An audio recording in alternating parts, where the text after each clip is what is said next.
Hello all, welcome back to SAP MM channel.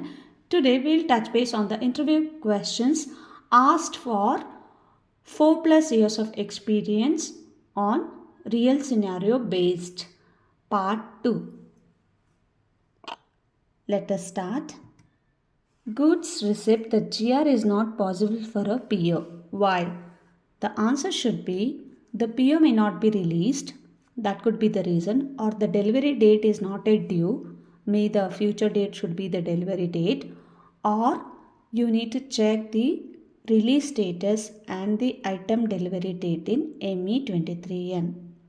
These are the reasons for why GR is not been possible for a PO.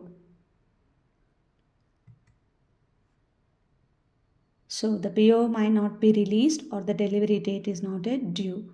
In order to check this, you need to check the release status and the item delivery date in transaction code ME23N.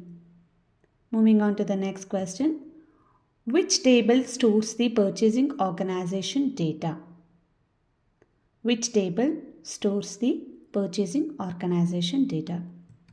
The answer is T024E stores the core purchasing organization details like EKORG, the description that is EKOTX, and the company code related BUKRS. These are the main configuration table for purchasing organization. The answer is TO24E. Moving on to the next question. What is a schedule line in a PO? The schedule line, the table is EKET, stores the delivery dates and the quantity. They define how much the material is expected at what time and they allow the partial deliveries too.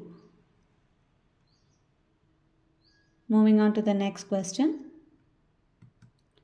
Why contract consumption, that is value or the quantity, is incorrect?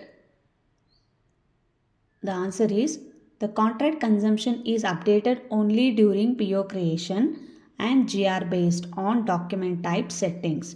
If it is wrong, check document type setup in T code OMF6, outline agreement settings and the account assignment category. You need to check on the T code OMF6, outline agreement settings and the account assignment category. Moving on to the next question. Why scheduling agreement not used by MRP even though it exists? Though the scheduling agreement is created but it is not been used by MRP. The answer is the scheduling agreement must be MRP relevant. Source list entry must have the MRP indicator and the SA validity must be active and SA dates from and to should be also active. Need to check on whether it is on the current period or not, and SA must be released, otherwise the MRP ignores this SA, that is scheduling agreement. It should be an MRP relevant. As I said, the source list entry must have the MRP indicator and SA validity must be active and it should be also released. These are any one of the thing is missed, MRP ignores it. Moving on to the next question. Why is the PO not sent to the vendor? There must be some issue with the communication to the vendor and why this has not been sent. That was the question asked in the interview panel. The answer should be check output determination, that is go to T code ME9F and verify if output type, that is NU, is generated.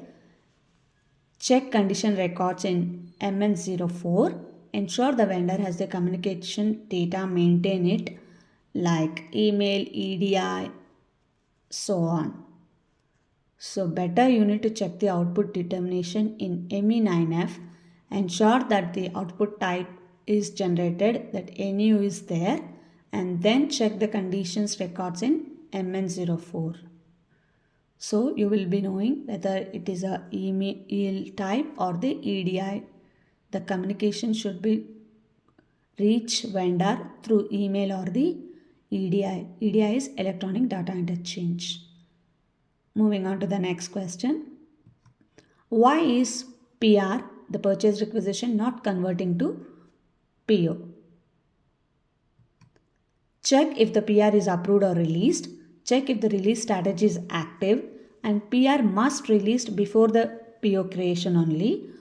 Also verify the source of supply is assigned, that is in ME52N. You can check if the source of supply is assigned for PR or if the release strategy is active, and also it needs to be approved and released before the PO creation only. The first thing you need to check the PR is approved or released and the release strategy is active, and ensure that it should be released before the PO creation, not after the creation. It should be only released before the PO.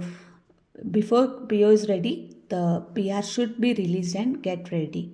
Okay, and you can also see the source of supply should be verified in T code ME52N. Moving on to the next question. How to find the history of a PO? Go to ME23N, go to the PO history tab, shows the GRs, IV posted, that is invoice verification is posted, and you can also check the reversals and the accounting document. You need to enter the ME23N, enter the purchase order, go to the purchase history tab at the item level. Moving on to the next question. Okay, that's all for this segment. Thank you for your valuable time, and if you like it, do subscribe. Your subscription is a big boost to me and also a motivation to come up with many more videos. Thank you. Do subscribe.